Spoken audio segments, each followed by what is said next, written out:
Welcome to the Deep Dive, where we unpack complex ideas and pull out the most compelling insights from your sources.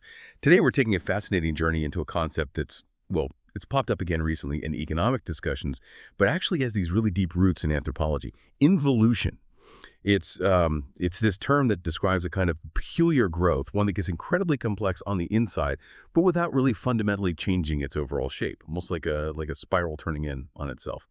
And our jumping off point for this deep dive is actually a recent Bloomberg article, How China's Woes Resurrected the Economic Term Involution. It really highlights how this old anthropological idea is now being used to talk about China's current economic struggles.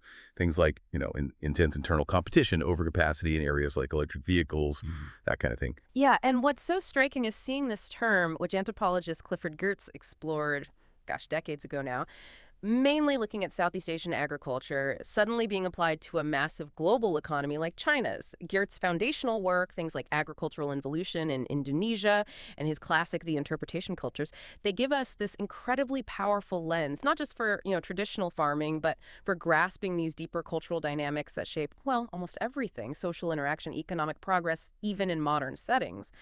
Right. So our mission today is to really get under the hood of involution. What did Geertz actually mean by it? And then let's look critically at what it tells us about how cultures react, or maybe don't react, to change and innovation. We'll explore if this concept, which often gets tied to historical rice-growing cultures, actually hinders breakthrough innovation. And, the big question, can a nation like China, with its own deep agricultural history, really break free from a pattern like that?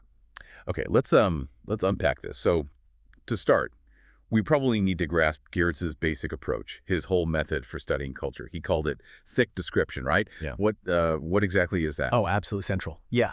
For Geertz, ethnography, studying people and cultures, it isn't just about writing down what you see happen. Like if you were just a camera recording actions, you'd miss almost everything important. And that's where he uses the wink example, isn't it? Yeah. It's just such a brilliant way to show the difference between thin and thick. He does, exactly. So imagine someone quickly contracts their right eyelid. Okay. A thin description is just that physical fact. What a camera sees, what a strict behaviorist might record. No meaning there, just muscles moving. Right, just the raw action itself, no interpretation. Precisely. But then Geertz starts adding layers. What if it's not intentional? What if it's just an involuntary twitch? Same physical movement, totally different meaning. Zero communication intended.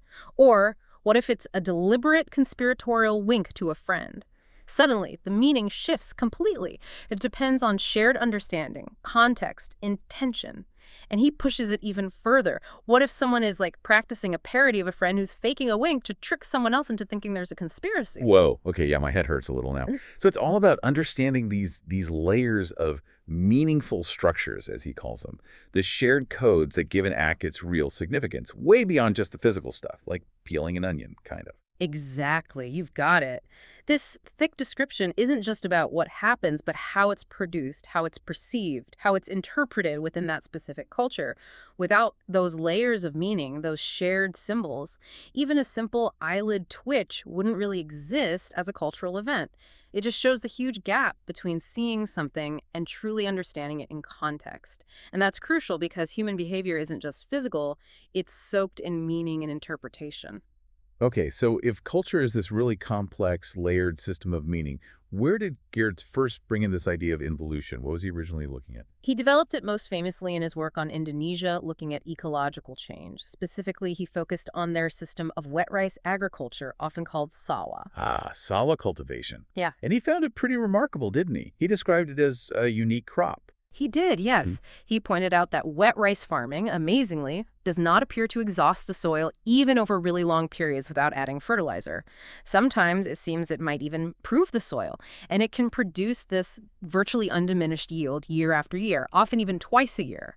So you're looking at an incredibly productive and sustainable system that could go on for centuries. Wow, okay, so highly sustainable, very productive, seems really stable. So then, how does involution fit into that picture? It sounds like success, not a problem. Well, that's the core of the idea.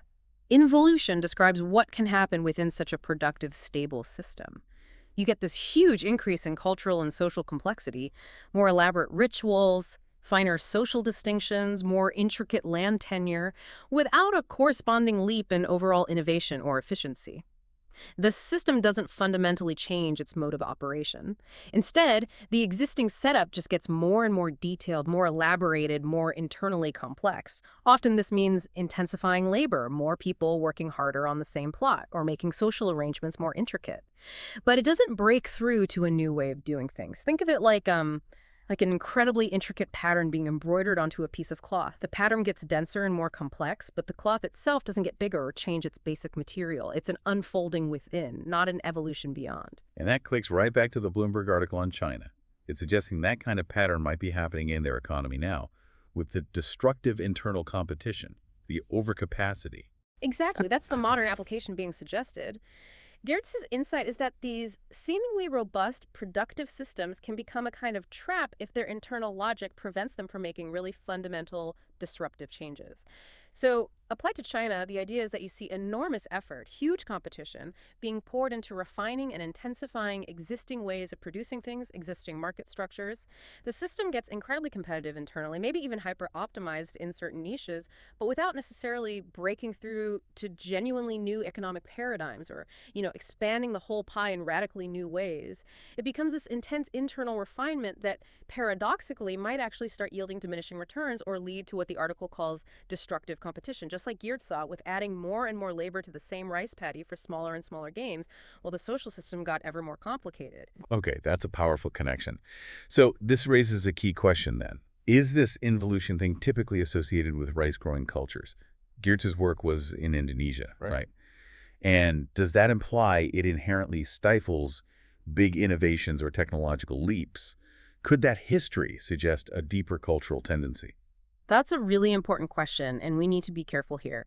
Geertz definitely observed this pattern in a specific wet rice agricultural context, but he wasn't necessarily saying all rice cultures are doomed to involute. That would be too deterministic. It's more nuanced. His work suggests that certain cultural patterns, which historically might have often co-evolved alongside these very intensive, stable agricultural systems like sawa, can predispose a society towards this kind of internal elaboration rather than radical transformation. It's the cultural patterns we really need to focus on, not just the crop itself. Right, the patterns.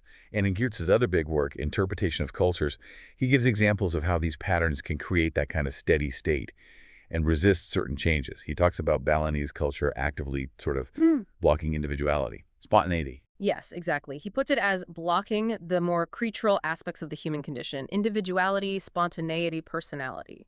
If you connect that to the bigger picture, it suggests that some cultures might be subtly, perhaps unconsciously, structured to dampen down individual deviation or external disruptions. They favor continuity, social harmony, keeping the existing pattern going. It's a cultural mechanism for stability. And how does that actually show up in everyday life? The source mentions their naming practices as a really clear example of this sort of depersonalizing effect. It's fascinating, isn't it? In Bali, traditionally, personal names were treated almost like military secrets, rarely used in direct address. Instead, people rely heavily on birth order names: Wan, Maid, Neoman, Ketut, teconyms like father of X or grandmother of Y, and various status titles. The overall effect, Geertz argues, is depersonalizing. It constantly stresses your social placement, your role within this fixed, almost timeless metaphysical order, rather than highlighting your unique individual biography, your personality, your specific achievements.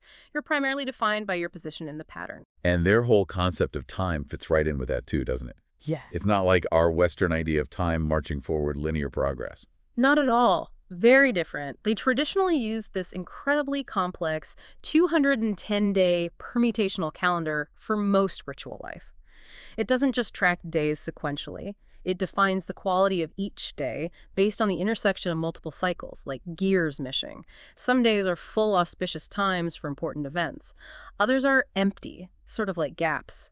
The crucial point for our discussion is that this calendar isn't about tracking linear history or individual life journeys. It's about endlessly cycling through a fixed pattern of qualities. It reinforces a sense of cyclical recurrence, of maintaining a timeless order, not driving towards a future goal. The calendar itself becomes a tool for maintaining that steady state, reinforcing the involutionary tendency. So you've got this cultural system that seems deeply geared towards maintaining equilibrium, maintaining the pattern, even if it means getting incredibly complex internally. Precisely. And you see it, too, in their strong aversion to what they call paling. It's a kind of social dizziness, disorientation, stage fright almost. Geertz says they meticulously maintain exact spatial orientation, balance, decorum, status relationships. Any kind of whirling confusion is seen as a deep threat to ordered existence. It just underscores how deeply embedded these cultural frameworks are. They touch everything from cosmology and time down to how you stand, how you speak, how you relate to others. These aren't just abstract beliefs, they're lived practices that shape how a society functions and adapts, or perhaps resists certain kinds of adaptation. Okay, now this is where it gets really interesting for me. The Balinese cockfight. Geertz writes about it not just as the sport or gambling, but as this profound social meta-statement, a dramatization of status concerns. How does this ritual shed light on the cultural patterns we're talking about? Oh, it's a masterclass in cultural interpretation. What's so fascinating is the intense way the fighting cocks are identified with their owners. Geertz calls them magnifications of their owner's self, the narcissistic male ego writ out in Aesopian terms. The man and his cock are almost one symbol, yet paradoxically, these same cocks also represent raw animality, the beast within it. And Balinese culture, as we've touched on, deeply disvalues uncontrolled animality. Right, like those strong taboos you mentioned, babies shouldn't crawl like animals, and bestiality is considered even worse than incest. There's this sharp line drawn between human order and animal chaos. Exactly. So the cockfight becomes this charged arena where these fundamental cultural tensions get played out in a very dramatic, stylized way. Humanity versus animality. Order versus chaos. The controlled, poised Balinese self versus the unleashed demonic fury of the beast. It's a symbolic enactment of deep conflicts. Geertz calls it a paradigmatic human event that shows, quote, the kind of thing that would happen if life were art and could be as freely shaped by styles of feeling. It's a way for the culture to confront its own anxieties in a controlled symbolic space. And the betting, especially what he calls deep play, that also tells us something crucial about their values, right? About status and risk. It certainly does. In deep play, the stakes become incredibly high, often irrationally so from a purely economic standpoint. Both sides might bet so much that they are, as Geertz puts it, in over their heads. They stand to suffer significant net pain rather than net pleasure financially, win or lose. But this is precisely where status comes in. He says, prestige is a profoundly serious business. The willingness to risk enormous material loss simply to affirm your status, your standing, in this public, symbolic arena that shows how central these displays are. It's not primarily about getting rich. It's about affirming your place within that intricate social hierarchy. It's another form of intense internal elaboration focused on the existing social structure. Okay, so tying this all together, these examples, the thick description, the naming, the time cycles, the cockfight, they aren't just, interesting cultural tidbits from Bali. They're illustrating Geertz's bigger point. Culture is this fundamental symbolic toolkit.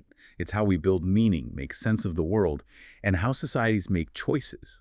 And those choices, as we've seen, can lead down paths like involution. So if culture is this core toolkit, what happens when the tools themselves might be contributing to economic problems, like the ones discussed in that China article?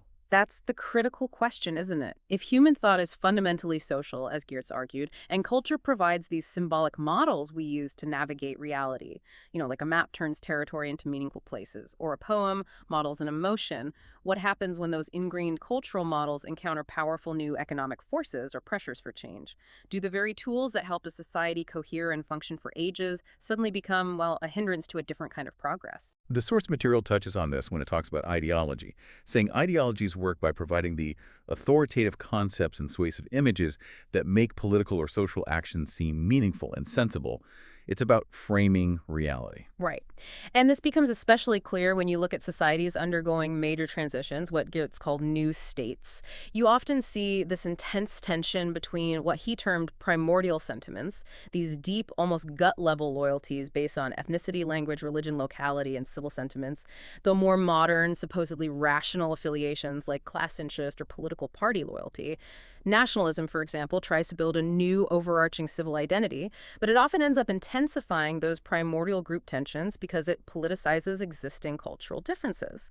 So the challenge becomes, can a society really push through fundamental economic transformation and foster genuine breakthrough innovation if its cultural toolkit is perhaps more geared towards maintaining internal complexity, ensuring equilibrium, managing existing social dynamics very carefully, rather than embracing radical, potentially destabilizing change? Which shows how these deep cultural patterns, whether they manifested as agricultural involution in Indonesia or shape national identity politics today, they aren't just easily switched off. They keep informing how people see their world, who they are. And that loops us right back to China. Can a nation with that deep, significant history, potentially involving cultural patterns favoring internal elaboration and intense effort within established frameworks, really escape this involutionary dynamic? Or does it mean the economic challenges we see discussed might have deeper, more culturally embedded roots than just, say, market mechanics? Well, Geertz's work wouldn't suggest it's some kind of inescapable destiny, a deterministic trap. But what it does provide is a really powerful lens for understanding the friction, the resistance to certain kinds of fundamental change. It tells us that economic outcomes aren't just about economics. They are profoundly shaped by that cultural toolkit, how a society understands progress, how it manages risk, how it values individual initiative versus collective stability, how it defines status. So for China, maybe the question isn't, did rice farming cause involution today, but rather might the cultural patterns that co-evolved with that long agricultural history patterns, emphasizing intense internal competition, painstaking effort, elaboration within known systems, be contributing to some of the economic dynamics observed now? If so, then breaking free wouldn't just be about tweaking economic policy. It might require somehow a more fundamental shift in certain cultural narratives, certain ingrained approaches to competition and innovation itself. That really is a profound way to look at it. Geertz's insights ultimately remind us that societies, like complex texts, really do contain their own interpretations. Our task, whether you're an anthropologist or just, trying to understand the world, is to learn how to access those interpretations, to see the layers of meaning under the surface. It's about reading the culture itself. And it really makes you think, doesn't it, about our own unexamined cultural assumptions. The things that guide our daily lives, our business decisions, our politics. How might they be shaping our reality, maybe even leading us down our own paths of involution without us fully realizing it? Simply because our own cultural toolkit points us in certain directions. So the next time you come across some social or economic puzzle, maybe it's gridlock in innovation, or surprising resistance to a new idea, or intense competition that seems almost self-defeating. Remember involution, remember thick description, remember the deep symbolic power of culture. Maybe the answers aren't just in the surface facts or the economic models. Maybe they lie in those intricate, often hidden meanings people construct to make sense of their world and chart their course within it. What deep dive will you take next?